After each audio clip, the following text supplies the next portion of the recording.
রাজা কৃষ্ণচন্দ্রের বিবাহের ছবি, কৃষ্ণচন্দ্রের হাতে লেখা সেই চিঠিগুলো, শ্রী বলরামের বিগ্রহ, রানীমার ছবি, আর তার পাশে তারই এখনকার বংশধরদের ছবি। তখনকার সময়েও ভালোবাসার এই নিদর্শনগুলি দেখা যেত। কাজ করার জিনিস সব কিন্তু এই জায়গায় সংরক্ষণ করে রাখা আছে। কৃষ্ণগড়ের ঐতিহ্য আজও বহন করে এই যে মূর্তিগুলো। এটা কিন্তু সেই সময়ের ক্যামেরা। এইবার কিন্তু টারজান সার্কাস এসছে, ওটা বড় বড় কড়ি কিন্তু এই জায়গাটায় রাখা হয়। অনেক অপেক্ষার পর কিন্তু আজকে প্রবেশ করতে পারলাম ফাইনালি রাজবাড়িতে। আজকে সকাল সকাল বিন্নগড় থেকে 5 টাকার টিকিট কেটে কৃষ্ণগড়ের উদ্দেশ্যে রওনা হলাম। হ্যালো, হাই, নমস্কার বন্ধুরা। আজকে চলে আসলাম নতুন আর একটি ব্লগ নিয়ে। আজকে আমি আছি কৃষ্ণগড় স্টেশনে, আর আজকে যেতে চলেছি রাজবাড়ি। 19 তারিখ থেকে শুরু হচ্ছে বারোদলের মেলা। আজকে এক রানীর অভিমানের গল্প শোনাবো আপনাদের। রাজবাড়ির দিকে যেতে হলে আপনি কিভাবে যাবেন চলুন আজকে বলি। কৃষ্ণগড় স্টেশন থেকে আপনারা ওভারব্রিজ দিয়ে নেমে সামনে টোটো স্ট্যান্ড আছে। ভাড়া কত দাদা? 15 টাকা করে ভাড়া কৃষ্ণগড় রাজবাড়ি। 1.5 কিলোমিটার পথ। আপনারা চাইলে স্টেশন থেকে হেঁটেও কিন্তু যেতে পারেন রাজবাড়ি। সামনে যেটা দেখতে পাচ্ছেন সেটা রাজবাড়ির চারিপাশে বেষ্টিত পরীক্ষা, যেটা একসময় দুর্গের চারিপাশে থাকতো। কৃষ্ণগড় রাজবাড়ির মেন যে এন্ট্রি বা প্রবেশ পথ সেটাই কিন্তু এটা। আজ 19 তারিখ, আজ থেকেই শুরু হলো বারোদলের মেলা। আর দিনের বেলার এত তাপের জন্য কিন্তু দোকানপাটগুলো অতটাও খোলা হয়নি, যেগুলো বিকেলে আস্তে আস্তে সব খোলা হবে। থেকে দুই ধার দিয়ে আপনারা যখন কৃষ্ণগড় রাজবাড়িতে প্রবেশ করবেন তখন কিন্তু দুই ধার দিয়ে এরকমই কিন্তু দেখতে পারবেন চারিদিকে এরকম রাখা আছে, আর মানুষ কিন্তু এদের ভালোবেসে দান করে। পিছনে কিন্তু আছে রাজবাড়ির ভিতরে প্রবেশ করলেই একটা নার্সারি, যেখান থেকে কিন্তু আপনারা সব রকম গাছ 19, 20, 21 এই 3টে দিনই কিন্তু এই বিগ্রহগুলি এখানে থাকবে, আর আপনারা কিন্তু দর্শন করতে পারেন। সামনেই আমরা দেখতে পাচ্ছি শ্রী বলরামের বিগ্রহ। এই বিগ্রহগুলি কিন্তু রাজবাড়ির অন্দরমহলে পুজো হয়। বারোদলের এই 3 দিনই এই বিগ্রহগুলি সামনে রাখা হয় মানুষের দর্শনের জন্য। এইখানে পরপর কিন্তু বিগ্রহগুলি সাজানো আছে। কথিত আছে রাজা কৃষ্ণচন্দ্রের স্ত্রী অর্থাৎ রানীমা একসময় বিন্নগড়ে মেলা দেখার আর্জি জানান রাজামশাইকে। রাজামশাই সেই আর্জিতে রাজি হলেও একসময় অনেক কাজে ব্যস্ত থাকার দরুন তিনি সেই মেলায় তাকে নিয়ে যেতে পারেননি। তাই রানীমার রাগ ভাঙাতেই কৃষ্ণগড় রাজবাড়ির মাঠেই এক মেলার অনুষ্ঠান করে রাজা কৃষ্ণচন্দ্র, যা আজ বারোদলের মেলা নামে পরিচিত। খুব সংক্ষিপ্ত আকারে এই কাহিনীটা বলে দিলাম, কারণ বেশিরভাগ মানুষেরই এখন এই কাহিনীটা জানা। আর সামনে যে জায়গাটা দেখতে পাচ্ছেন এখানেই কিন্তু প্রতি বছর দুর্গাপুজো অনুষ্ঠিত হয় রাজবাড়ির।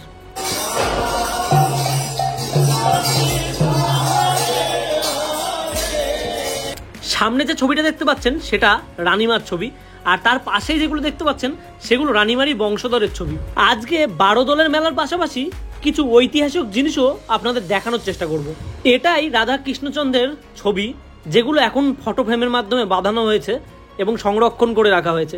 তার পাশাপাশি নৌকায় করে ভ্রমণ করছে কৃষ্ণচন্দ্র, সেই জিনিসটাকেও কিন্তু মূর্তির মাধ্যমে এইভাবেই রাখা হয়েছে কাঁচের ঘরের মধ্যে। সামনে যেগুলো দেখতে পাচ্ছেন সেগুলো রাজা কৃষ্ণচন্দ্রের আমলের ডিশ, এবং তার পাশাপাশি খাওয়ার সার্ভ করে যেগুলোই সেগুলো কিন্তু রাখা হয়েছে এইভাবেই। আর এইটা দেখেই অবাক লাগলো যে সেই সময় ভালোবাসার নিদর্শনগুলো কিভাবে রয়ে গেছে এখনো, লাভ দিয়ে দুজনের ছবি বাঁধানো। আর তার পাশাপাশি কিন্তু আরো অনেক জিনিস দেখার মতো আছে এই জায়গায়। এই যে সামনে ফোনগুলি দেখতে পাচ্ছেন, যেগুলি আগেকার যুগের বইয়ে আমরা দেখতাম, সেগুলো কিন্তু সামনে থেকে যখন দেখলাম জাস্ট অসম্ভব সুন্দর লাগছিল। আপনারা কিন্তু এখানে গেলে অবশ্যই সংরক্ষণ করা জিনিসগুলো দেখতে পারেন। এই যে দেখতে পাচ্ছেন এটা রাজা কৃষ্ণচন্দ্রের বিবাহের ছবি, সেটাও কিন্তু এখানে সংরক্ষণ করে রাখা। আর তার পাশাপাশি এই যে আগেকার যুগের যে ফোনগুলো ছিল, সেই ফোনগুলো কিন্তু আমাদের এখনকার মতন ছিল না, দেখতে পাচ্ছেন সে নাম্বার ডায়াল ঘুরিয়ে ঘুরিয়ে, সেটা কিন্তু তখনকার সময় ছিল। সেগুলো কিন্তু সবই সংরক্ষণ করে রাখা হয়েছে এই জায়গায়। আর এই জায়গার যে টাইমিংটা সেটা কিন্তু সকাল 10টায় অফ। আমরা আগের বার এসেও পাইনি, এইবার কি ভাগ্যে যে পেয়ে গেলাম, মানে এটা আমাদের কাছে সৌভাগ্য বলতে গেলে। আর বিকেল 5টা থেকে 7টা পর্যন্ত কিন্তু খোলা থাকবে এই জায়গাটা। আর এখন কিন্তু দেখতে পাচ্ছেন ভিড়টা একদমই নেই বললেই চলে। আর একটু পরেই কিন্তু এখানের ভিড়ের মানে কতটা ভিড় সেটা কিন্তু দেখা যাবে একটু পরেই। আর এখানে কিন্তু দাদারা কাজ করছে এই যে মণ্ডপটা, যেখানে দুর্গা উৎসব হয় আর তার পাশাপাশি জগদ্ধাত্রী উৎসব হয়, সেই উৎসবের যে প্রতিমাটা হয় সেটা কিন্তু ওই জায়গাটায় হয়। সেটা কিন্তু এখন এই জায়গায় এইভাবেই কাপড় দিয়ে ঘিরে দেওয়া হচ্ছে পুরোপুরি, যাতে ভিতরে কেউ প্রবেশ না করে। আর এইখানে কিন্তু যেসব বিপুল পরিমাণে যেসব ঐতিহাসিক জিনিস রাধা কৃষ্ণচন্দ্রের সময়ের, সেগুলো কিন্তু এখানে রাখা হয়েছে। যেটা দিয়ে আগেকার যে সময়ের যেটাকে বলে গান শোনার একমাত্র উপায়, সেই জিনিসটা কিন্তু এখানে রাখা হয়েছে। সেই সময়কার রাজার আমলের এই যে গান শোনার বাদ্যযন্ত্রটা। আর এখানে কিন্তু ছবি দেওয়া আছে রানী এবং কৃষ্ণচন্দ্রের। আজকে সত্যি কথা বলতে আজকে এতটা হ্যাপি লাগছে, মানে কপালে থাকলে হয়তো এই জায়গাটা আজকে খোলা পাওয়া যায়। তা আমরা কিন্তু আজকে চলে এসেছি, মানে ভিতরের অংশ এই প্রথম এরকম ভাবে দেখলাম, কোনোদিন দেখতে পাইনি। আর এই যে দেখতে পাচ্ছেন ভিতরের অংশে আর কি কি রাখা আছে। আর এই জায়গাটাও কিন্তু ওই নার্সারির যে চাষগুলো কিন্তু এই জায়গাটাও হয়। আর কৃষ্ণচন্দ্রের এই যে রাজবাড়িটা দেখতে পাচ্ছেন, রাজবাড়িটা জানি না ওই পাশ দিয়ে প্রবেশ করা যাবে কিনা। আর এইগুলো কি আগেকার সময়ের সিন্দুক যেগুলোকে বলে। তা এইসবের মধ্যে তালাটা দেখুন ভাই কতটা বড়, এত বড় তালা কিন্তু এই জায়গায় আগে, এখনকার সময় কিন্তু এত বড় তালা দেখাই যায় না, আর একটু অন্য সিস্টেমের তালা। তাই এই সিন্দুকগুলো কিন্তু এখানে পরপর রাখা আছে চারিদিকটাই, সেই সংরক্ষণ করে রাখা সিন্দুক যেগুলো পুরনো আমলে ছিল। দেখতে পাচ্ছেন এখন কিছু কিছু জায়গায় এরকম দেখা যায়, সেগুলো সোনার দোকানে, তাও কিন্তু নতুন কিছু টাইপের মানে সিন্দুক এসে গেছে, এখন আর এইগুলো সচরাচর মানুষ রাখে না। কিন্তু এই ঐতিহাসিক জিনিসগুলো দেখতে হলে কিন্তু আপনাকে কৃষ্ণগড় রাজবাড়ি আসতে হবে। এইখানে কিন্তু দেখতে পাচ্ছেন রাজা কৃষ্ণচন্দ্রের যে জুতো, কাজ করার জিনিস সব কিন্তু এই জায়গায় সংরক্ষণ করে রাখা আছে। এই যে দেখা যাচ্ছে এই জায়গাটায় সব সেই সময়কার শঙ্খ, কিছু ছবি, আর তার পাশাপাশি কিন্তু তালা, এই যে কিছু চিঠি যেগুলো কৃষ্ণচন্দ্রের হাতে লেখা, সেই চিঠিগুলো, কিছু নিদর্শন যেগুলো এখনো পাওয়া যায়। দেখতে পাচ্ছেন সালটা কত, 1297 থেকে 1890, সেই সময়কার জিনিস। সেই যে তাজমহলের ছবি সেই সময়ও ছিল এই বাক্সটার উপরে। আর কৃষ্ণচন্দ্রের পরা যে জুতোগুলো ছিল সেগুলো এটা। আর এখানে কিন্তু সবই এইভাবেই সংরক্ষণ করে রাখা হয়েছে। আর এই যে আছে আর একটা জায়গা, যে জায়গাটায় মূর্তি কিছু রাখা হয়েছে যেগুলো কৃষ্ণগড়ের ঐতিহ্য আজও বহন করে। এই যে মূর্তিগুলো, সেই সময়ে কিন্তু কৃষ্ণগড়ের এই যে মাটির পুতুল ঠিক এরকম হতো। দেখতে পাচ্ছেন মাথার পাগড়ি, এটা আপনারা তো এখনকার সময় কড়ি খেলেন, কিন্তু আগেকার সময় রাজাদের আমলের কড়ি কখনো দেখেছেন? দেখুন এই জায়গাটায় আছে রাখা, কতটা বড় সাইজে হতে পারে কড়ি, আমি সেটাই শুধু ভাবছি। আমি একটু আগে শঙ্খ ভেবেছিলাম এটাকে, তারপর দেখি না এটা কড়ি। 200 বছর আগের গণেশের মূর্তি দেখুন, তখনকার সময় কৃষ্ণগড়ের মাটির পুতুলের নিদর্শন কিন্তু এখনো এই ঐতিহাসিক জায়গায় পাওয়া যায়। আর তার পাশাপাশি কিন্তু এই জায়গাটায় সেই কড়ি দেখুন, কত বড় বড় কড়ি, এতটা বড় বড় কড়ি কিন্তু এই জায়গাটায় রাখা, যেগুলো এখনকার সময় এইটুকু পাওয়া যায়, অনেকেই কড়ি খেলে। আর এই জায়গাটায় রাখা আছে, এটা জানি না কি, এটা ঝিনুক। এই ঝিনুকগুলোর সাইজটা দেখুন বন্ধুরা, এত বড় ঝিনুক। আর তার পাশাপাশি এই যে মহারাজারা যখন কোনো জায়গায় বলতে গেলে ব্যাপারই করতে যেত, সেই সময়ের কিন্তু এই যে ব্যাগ, সেই ব্যাগটাও কিন্তু সংরক্ষণ করে রাখা হয়েছে এই জায়গাটায়। সামনে যে বিগ্রহটি দেখতে পাচ্ছেন এটি মদন গোপালের বিগ্রহ। পিছনে একটা দিদিকে দেখতে পাচ্ছেন, তার কাছ থেকে শুনবো রাজবাড়ির কোন কোন সময় খোলা থাকে। আর আপনারা আসলে কিন্তু রাজবাড়ির ভিতরে প্রবেশ করতে পারবেন। দিদি, মানুষ আসলে রাজবাড়ির ভিতরে কোন কোন সময় প্রবেশ করতে পারবে, মানে কোন কোন টাইমে? মানে যেহেতু ভোট চলছে তো, এবার আমাদের রানীমা তো যেহেতু এখানে মানে পাচ্ছি, সেই কারণে ওনার সবসময় বেশিটাই গার্ডেন দেওয়া থাকে। এখন মানে ওনার অনুমতি ছাড়া কেউ ভিতরে প্রবেশ করতে পারছে। আর এই জায়গাটা তো আটকে দেয় 10টার পরে? না, এটা 12টা বাজতে পরে এটা ইয়ে করে দেবে। আর দুর্গাপুজোর সময় শুধু একমাত্র রাজবাড়ির প্রবেশ করা যেতে পারে। এই সময় বাসন্তী পুজো গেল, এই কয়দিন ছিল।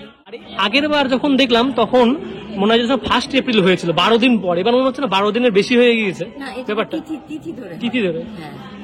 একাদশী তিথিতে এটা হবে। আমি এখন দাঁড়িয়ে আছি রাজবাড়ির এই গেটের সামনে। আর এই জায়গায় দেখতে পাচ্ছেন এই যে প্রতিমার যে ফটোগুলো আছে সেগুলো রাখা আছে।